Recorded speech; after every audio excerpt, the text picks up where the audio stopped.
Então chegamos! Vocês estão na aula talvez mais importante de um curso de teoria de probabilidades, pois é hoje que nós veremos um dos modelos contínuos mais utilizados em problemas reais e aplicações práticas, que é a chamada distribuição gaussiana. A próxima série de vídeos agora, incluindo esse e os próximos 3, vai abordar muito sobre ela, distribuição gaussiana ou distribuição normal, e a gente vai apresentar os conceitos na aula de agora.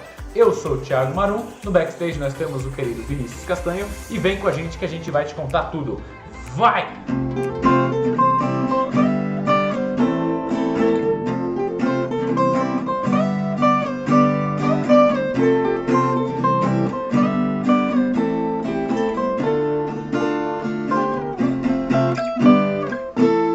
Primeiramente, sejam muito bem-vindos. Vocês estão no Educacional THM, direto do estúdio da banda. Normalmente, para continuar com essa normalidade que a gente tem assumido aqui no curso, eu vou pedir para vocês continuarem deixando aquele like bem normal, usual de sempre. Também não esquecer a normalidade de se inscrever e do compartilhamento, claro. O apoio de vocês tem ajudado a gente muito aí na difusão de conhecimento e do curso, tá bom? Muito obrigado pelo apoio de sempre. Vamos nessa então.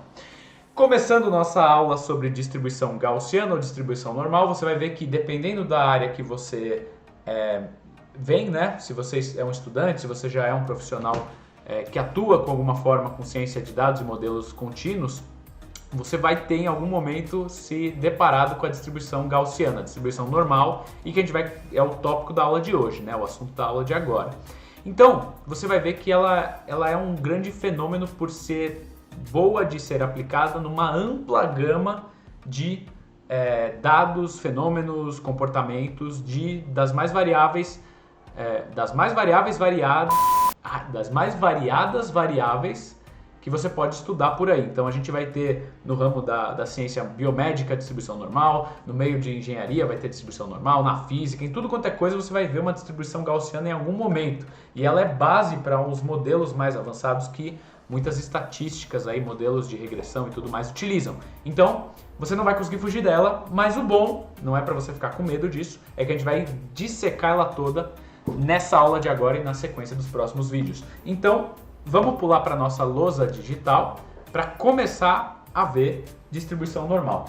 Como a gente já vem fazendo nos últimos vídeos, a gente primeiro apresenta a distribuição pelo seu nome, claro, distribuição normal ou gaussiana, e a gente vê a notação dessa distribuição, que no caso da distribuição normal vai assumir um grande N, então a gente vai falar assim, olha, x, que é uma variável que assume uma distribuição normal, a gente vai denotar por x assume uma N normal, e a gente precisa dos parâmetros de entrada da nossa distribuição normal. Até agora a gente viu que para a distribuição uniforme os parâmetros eram o limite inferior do seu intervalo e o superior, que a gente chamou de Azinho e Bzinho. Com eles você tinha a distribuição normal uniforme toda definida. Com o com o exponencial, a gente tinha o parâmetro lambda, que era 1 sobre o valor esperado, e a gente definiu dessa forma. Você tem que sempre prestar atenção se o seu curso define dessa forma ou o inverso do que a gente fez aqui. Mas enfim, você tinha um parâmetro só, e a normal tem 2 parâmetros que são necessários para defini-la. Veja bem, para ter uma distribuição normal, e aquela função de densidade que a gente vai mostrar para vocês, você precisa de 2 entradas. E quais são elas? Olha só, nesse caso, as entradas são um valor chamado μ e um outro valor chamado sigma ao quadrado.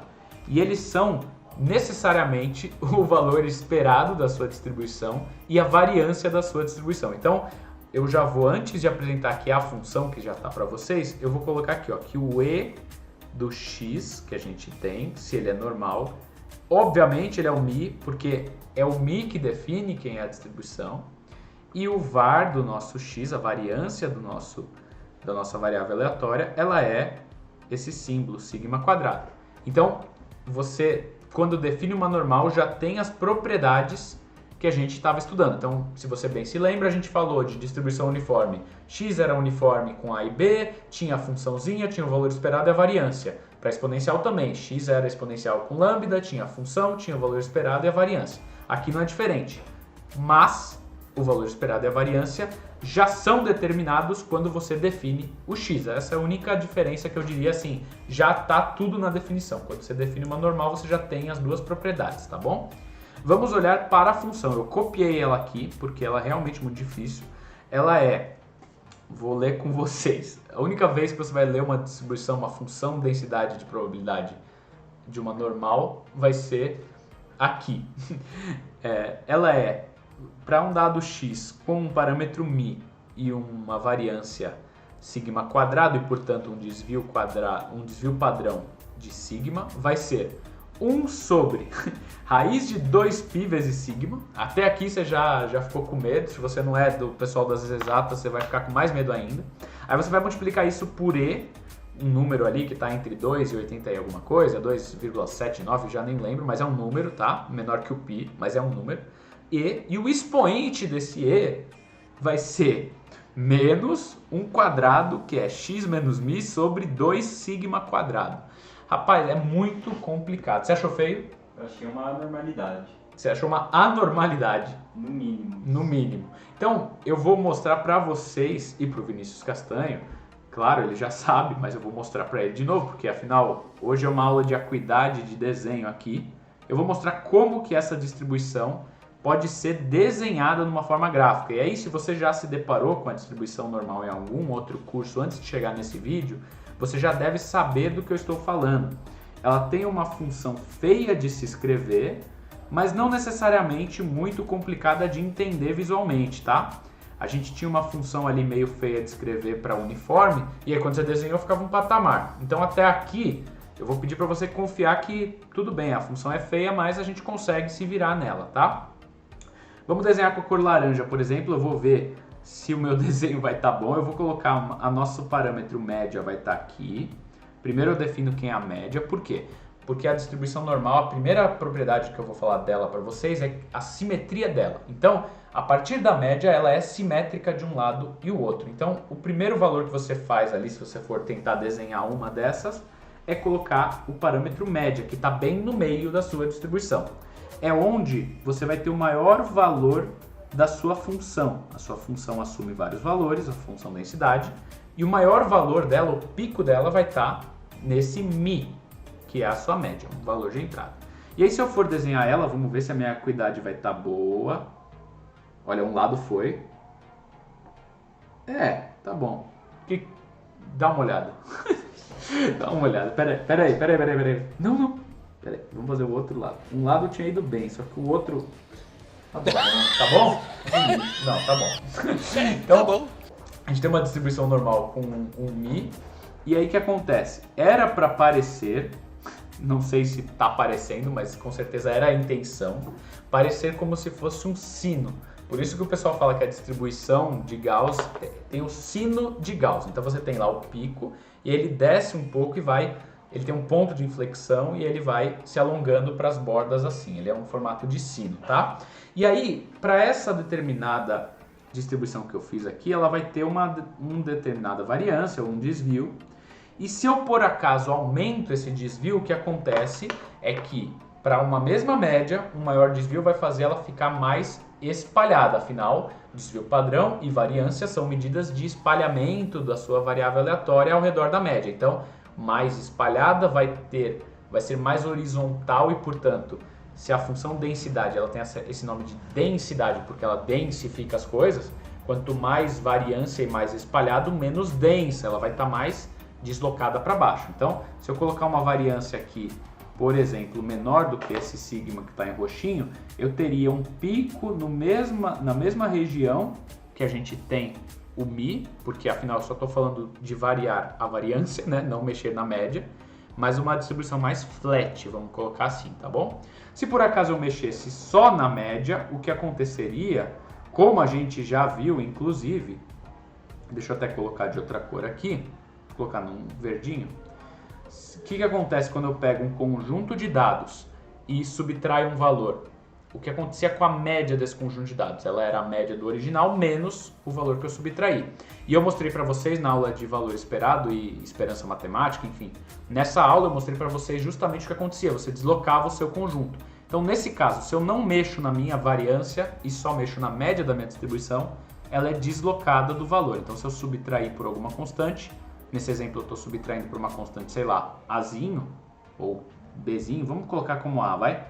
Se eu subtrair por Azinho, a distância aqui dos valores da média original para que ficou vai ser a média que tinha menos Azinho, olha lá. E aí todos os valores vão ser levados, entendeu? Então, essa operação de subtrair a média, o que acontece quando você subtrai ou soma uma média, quando você subtrai ou soma uma constante a uma distribuição normal, ela altera ela translada todo o seu desenho, todo o seu sino. Se você mexe na dispersão, isso vai mexer com o quão mais abaulado ou mais concentrado está a sua distribuição. A gente vai ver daqui a pouco um exemplo de umas transformações muito importantes nesse sentido de mexer com médias e variâncias. Mas, como eu estou apresentando a distribuição, acho que agora caberia um exercício prático, né? A gente enxergar uma distribuição de fato com valores assumidos. Nesse exemplo, eu preparei para vocês, eu e o Vinícius preparamos aqui um quadro dinâmico para a gente enxergar dados reais em que eu vou ter uma distribuição normal com médias definidas, então a gente vai ter uma média no 100 e uma média no 80, vamos encarar aqui como qualquer valor, mas poderia ser peso dos indivíduos de alguma coisa, e aí tem 100, e aí poderia ser peso de outros indivíduos e tem 80, e a variância vai ser o quadrado desta unidade, tá bom?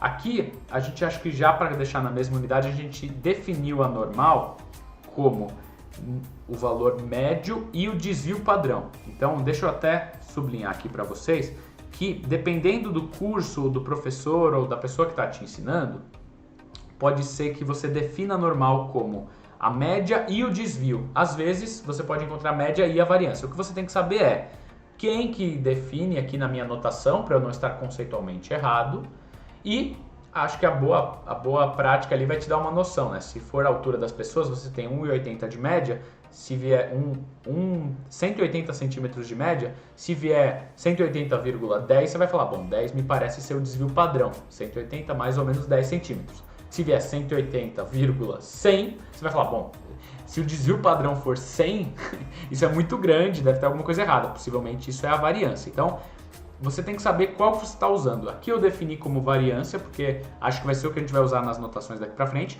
Mas no quadro dinâmico eu coloquei como desvio só para a gente ter uma ordem de grandeza, tá? Para deixar na mesma unidade. Afinal, a gente vem falando muito isso, né? Variância e desvio, que muda um é a raiz do outro, tá bom? Então, vamos sem mais delongas, piscar lá para o nosso quadro dinâmico, em que a gente tem uma distribuição normal que tem média 100 e desvio de 7,5. Então, 100 alguma coisa e 7,5 é o desvio padrão. Isso seria, né, uma variância de 56,25. Então, ok, você pode definir das duas maneiras, 100,56,25 ou 100,75, que no caso é o desvio.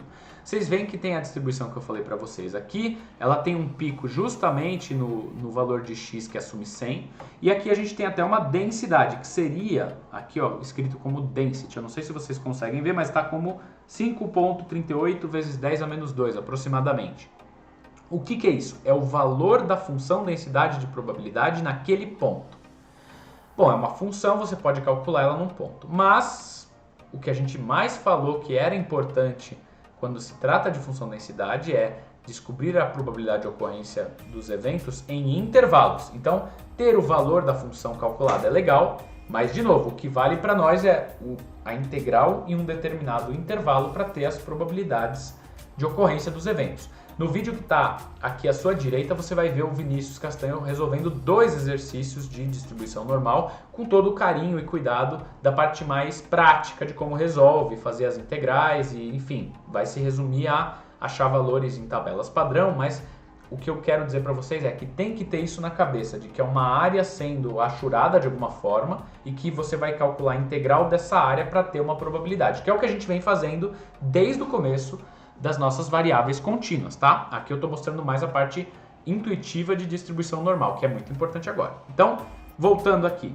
eu tenho essa distribuição com os valores dela, e aí eu vou pegar uma outra distribuição agora. Em vez de ter com média 100 e variância 7,5, eu vou ter uma outra normal com média menor, média 80, só que com mais variância. certo? Se eu tivesse uma mesma normal, igual essa verde que você está vendo, com média 80, eu só teria transladado os valores. E ela estaria exatamente igual, só que transladada. Agora eu vou ter uma transladada e de alguma forma com mais variância, então mais espalhada. O pico dela vai ter uma altura um pouco menor. Vamos ver como é que fica. Olha, quando eu coloco para habilitar, eu vou até puxar o nosso eixo X para a direita, olha lá. Eu tenho uma normal até superpondo a outra, né? A gente tem duas normais, sendo que a azul, que é essa com média 80 e desvio 15, ela é mais abaulada. Ela tem um valor máximo menor, né? Mas o pico dela ainda está no 80, justamente porque a média é quem determina esse eixo de simetria numa distribuição normal. Tudo bem até aqui? Tudo certo. Então, tá bom. Já passados aí alguns minutos das nossas conversas iniciais, eu vou mostrar então um dos procedimentos mais importantes em distribuição normal. Como vocês veem, a gente tem um exemplo de duas distribuições e que mediram ali uma 100 de média, outra de 80, e cada uma com uma variância diferente. Deixa eu voltar até para a nossa lousa para falar o seguinte. Eu poderia ter uma coleção de variáveis normais com as mais diferentes combinações de média e variância. E aí eu ia ficar louco se eu tivesse que ir para cada problema analisar a função que dá origem a cada uma dessas e que entra nessa equação aqui para tirar integrais de cada uma delas para descobrir as probabilidades de ocorrência. Até cansei de falar isso. O que a gente vai fazer é um procedimento que vai padronizar tudo isso. Qualquer distribuição que você tenha em mãos e queira analisar, você vai levar a uma variável que a gente vai ser normal, claro, mas vai ser chamada normal padrão. E aí nesta normal padrão você tem todas as referências que você quer, todas as integrais resolvidas, você resolve os problemas nessa distribuição normal padrão e aí você retoma, né? Do mesmo jeito que você transformou a sua distribuição numa padrão, você pode retomar ela, os resultados dela, para a distribuição de origem e aí ter sua conclusão para o seu resultado. Eu acho que essa é uma das partes mais importantes que a gente vai ver.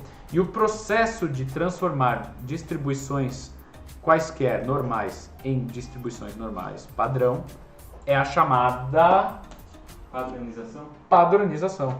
Não tem nome mais assim criativo para esse tipo de coisa. Em que consiste a padronização de uma variável aleatória normal? Olha só como a gente já está falando conceitualmente com vários termos bonitos, mas eu espero que você, claro, chegou até aqui, está acompanhando, está deixando suas dúvidas nos comentários e tudo mais, então você está entendendo o que eu estou falando. A padronização de uma variável aleatória normal é o seguinte: a variável padronizada vai ter o nome z, vai ter a letra z associada a ela, variável normal padrão, e esta variável normal padrão ela é uma normal que é definida com sua média e variância, sendo que a sua média é 0 e a sua variância é 1. Aqui, só para uma notação também complementar para vocês, já que a gente está falando de diferentes notações em distribuições normais, eu vou colocar este 1 ao quadrado, tá?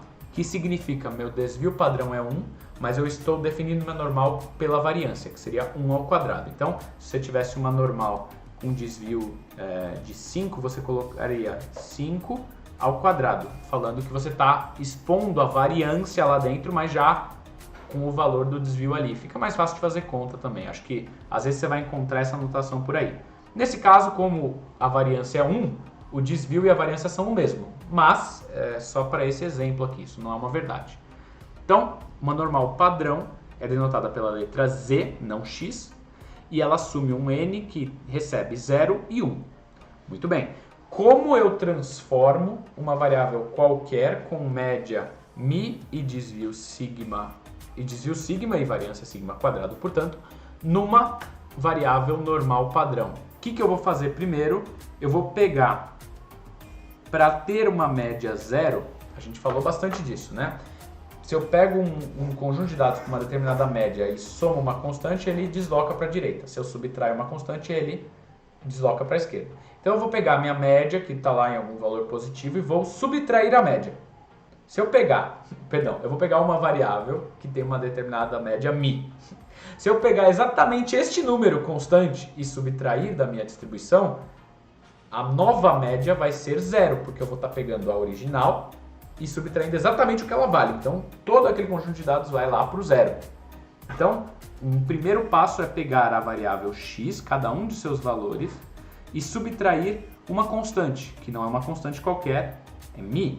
Se você está bem ali em dia, né, com as nossas aulinhas de valor esperado, você vai ver que só para esse tipo de operação que eu estou fazendo aqui, ó, preliminar, se eu quisesse o valor esperado de z, eu teria que pegar o valor esperado de x menos μ, que seria a mesma coisa que o valor esperado de x menos a constante, porque a gente viu essa propriedade. Acontece que o valor esperado de x é justamente μ, e portanto o valor esperado de z ficaria como μ menos μ, que é 0.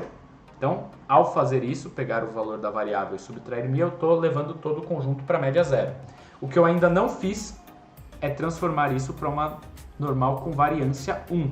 E aí, como que eu faço isso? Bom, o procedimento basta pegar essa diferença, x menos μ, e subtrair e dividir pelo desvio padrão da sua variável. Então, eu vou tirar a média e dividir pelo desvio padrão. Isto é o que a gente chama de padronizar uma variável. Vamos dar um exemplo agora. O que você faz com isso? Bom, para cada ponto que x assumir, então, você está vendo que aqui aquela notação que eu venho falando para vocês aqui é mais do que importante. Eu estou colocando x maiúsculo, que é todos os valores que a variável pode assumir. Então, para cada valorzinho, x, eu vou subtrair a média, que é um número constante, e dividir pela variação, ou pela raiz da variância, que é o desvio, que também é um outro número constante. Então, para cada valor. Então, vou colocar aqui, olha, eu quero a probabilidade do x, que é a minha variável original, ser maior ou igual que 20. Legal. Para padronizar isso vai ser a mesma coisa que a probabilidade da z ser maior ou igual que os mesmos 20, que é um valorzinho, menos a média dessa variável dividido pelo desvio padrão dela. E assim eu tenho duas probabilidades que são equivalentes. Isso é, a área embaixo do gráfico da x vai ser a mesma do que na normal padrão. Acontece que a normal padrão já tem a integral toda calculada para você. Por isso, se você quer resolver um problema como esse aqui, você padroniza, descobre o resultado e depois volta para o seu resultado original, para o seu enunciado original e responde em termos da variável que você avaliou. Eu sei que até aqui pode estar um pouco confuso, mas sempre vai ficar claro, porque os conceitos são os que a gente vem abordando e com exercícios e aplicações vocês vão vendo que a coisa vai ficando cada vez mais clara. Eu não espero que numa primeira olhada nisso e nessas equações feias e padronização, esses termos mais fortes, você já saia assim totalmente suave. Mas olha, confia na gente que nos próximos 3 vídeos, além desse daqui, você vai sair com tudo que precisa para entender normal. Tudo bem? Tudo certo. Vamos então olhar como é que ficaria a padronização daquelas variáveis lá no nosso quadro digital. Quando eu subtraio a média do conjunto verde, vamos dar uma olhada o que acontece. Eu tenho uma mesma distribuição, olha lá, só que agora eu tenho que voltar aqui ao gráfico, olha, a mesma distribuição que estava no verde, ela está agora no bege. Só que o bege tem média 0. Se eu fizer a mesma coisa para o conjunto em azul, que tem média 80, se eu subtrair 80 dela, então eu tenho uma normal com média 0 e variância 15, ela vai ter o mesmo aspecto. Deixa eu até apagar que eu coloquei uma em cima da outra. Pronto, olha lá. Tem o mesmo aspecto, eu só desloquei. Em ambas, quando eu dividir cada uma pelos seus respectivos desvios padrão, o que vai acontecer é que o desvio unitário, neste exemplo, ele vai ser muito menor do que o que a gente está trabalhando. A gente está trabalhando com 7,5 e com 15. Quando virar 1, vai ficar mais condensado. E, portanto, a nossa normal padrão 0,1, olha lá, ela nem está aparecendo nessa escala que a gente avalia. Se eu até subtrair um pouco aqui o zoom, olha só, ele vai ter um valor muito mais elevado lá para o nosso desenho. Tá vendo? Ela é bem mais concentrada do que as variáveis que a gente estava avaliando. Mas em todos os casos, todas estas que eu estou desenhando são variáveis normais. E por isso que é importante saber padronização. Agora eu vou colocar, para finalizar a nossa aula, uma das partes mais importantes, que é como obter os resultados da normal padrão. Eu vou explicar o jeito clássico aqui, mais teórico, mais arcaico, e vou só indicar por onde você também pode encontrar isso, dependendo do curso que você está fazendo. Essa daqui é uma tabela de normal padrão. típica de livros ou de provas escritas em que a pessoa não te deixa, o professor não te deixa mexer numa calculadora ou algo do tipo. Então ele te dá uma tabela em que você tem a normal padrão aqui desenhado, olha lá, numa escala aqui está melhor que a da nossa tabela dinâmica.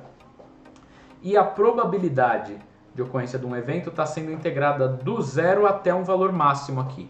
Então você vê que ele não vai ter valores negativos, essa tabela só tem valores positivos. E se eu integrar tudo até o maior valor que Z pode assumir, tem que dar 50%. Porque se eu varrer todo o espaço amostral, tem que dar 100%. Essa tabela acabou não pegando toda a varredura, então ela vai me dar só 50%. E aí o que acontece? Você entra com um valor de normal aqui, ó, por exemplo, vamos ver para 1.64, eu venho no 1.6 aqui no X, aí no Y eu venho no 1.64, vamos pegar um 64,5, que é bem bonitinho, olha lá. 1.64,5, que daria no meio desses dois aqui, vai dar 0,45 de probabilidade. Isso é, a integração até o valor normal de 1.645 vai dar 0,45, 45% de chance. E portanto vai ter 45% do meio até aquele valor. E a cauda que sobra, como tudo é 50%, você tem até 45%, a cauda ali é 5%. Esse 1,645, valores como 1,96, você vai acabar vendo bastante, dependendo do que sobra na cauda e o que você está integrando, tá? Esse é só um exemplo de uma distribuição normal padrão com uma tabela. Você poderia ter a tabela que integra lá do menos infinito até o valor.